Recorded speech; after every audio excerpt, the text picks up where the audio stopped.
दोस्तों, पाखंडी कहता है कि तुम मुर्दे को स्वर्ग भेजने के लिए अपनी जिंदा संतान की रोटी छीन कर दे दो। फूले पेरियार और अंबेडकर ने पूछा था कि अगर दान देने से मरा हुआ इंसान तर जाता है तो क्या यमराज भी रिश्वत लेते हैं, और अगर नहीं तो यह बिचौली तुमसे किस बात की फीस ले रहा है, जिसे अंतिम संस्कार और परलोक का डर कहा जाता है।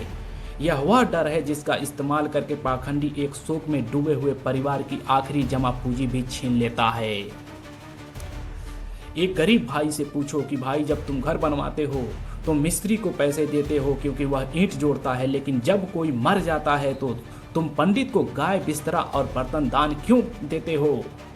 इसी पे पेरियार कहते थे कि पंडित कहता है कि ये सब चीजें वहां तुम्हारे पूर्वज को मिलेगी। अगर पंडित के पेट में खाना डालने से स्वर्ग में बाप का पेट भरता है तो फिर पंडित को दोबारा भूख क्यों लगती है। क्या स्वर्ग का रास्ता पंडित की अंतरियों से होकर जाता है। सच तो यह है कि वह मरने वाले का भला नहीं कर रहा है, बल्कि जीने वाले को लूट रहा है। फिर उस भाई से पूछो कि भाई, तुम हजारों रुपए खर्च करके अपनों की राख अस्थियां दूर किसी पवित्र नदी में बहाने जाते हो। क्या पानी में राख डालने से आत्मा साफ हो जाती है। इसी पे बाबा साहेब कह रहे थे कि इंसान अपने कर्मों से महान बनता है, मरने के बाद की रस्मों से नहीं। नदी का पानी तुम्हारी राख बहा सकता है, लेकिन तुम्हारे कर्मों का हिसाब नहीं बदल सकता। उस पैसे को राख बहाने में बर्बाद करने के बजाय अपने बच्चों की फीस भरने में लगाओ। जिंदा इंसान की सेवा ही असली धर्म है, मुर्दों पर पैसा लुटाना सिर्फ पाखंड है। फिर उस भाई से पूछो कि भाई, साल में एक बार तुम खीर पूरी बनाकर छत पर रखते हो और इंतजार करते हो कि कौवा आए और उसे खाए, ताकि तुम्हारे पितृ तृप्त हो सकें। अगर कौवा नहीं आया तो तुम डर जाते हो। इसी पे महात्मा फूले का तर्क साफ था कि वे कहते थे कि कौवा एक पक्षी है जिसे भूख लगती है, वह तुम्हारे पूर्वज का डाकिया नहीं है।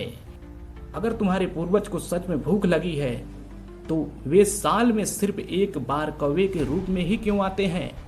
और अगर कौवा बीमार हो या उसे भूख ना हो तो क्या तुम्हारे पूर्वज भूखे रह जाएंगे। फूले साहब ने कहा था कि जीते जी अपने माँ बाप को भरपेट रोटी खिलाओ, मरने के बाद कौवे को खिलाना सिर्फ खुद को तसल्ली देने का एक ढोंग है।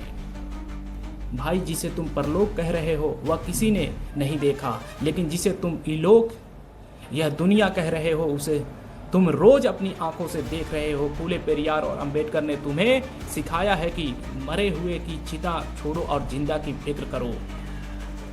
पाखंडी को दिया गया दान उसके बच्चों को डॉक्टर बनाएगा, लेकिन वही पैसा अगर तुम बचाओगे तो तुम्हारा बच्चा साहब बनेगा। तय तुम्हें करना है कि तुम्हें पुरखों को स्वर्ग भेजना है या अपनी आने वाली पीढ़ी को आजाद करना है।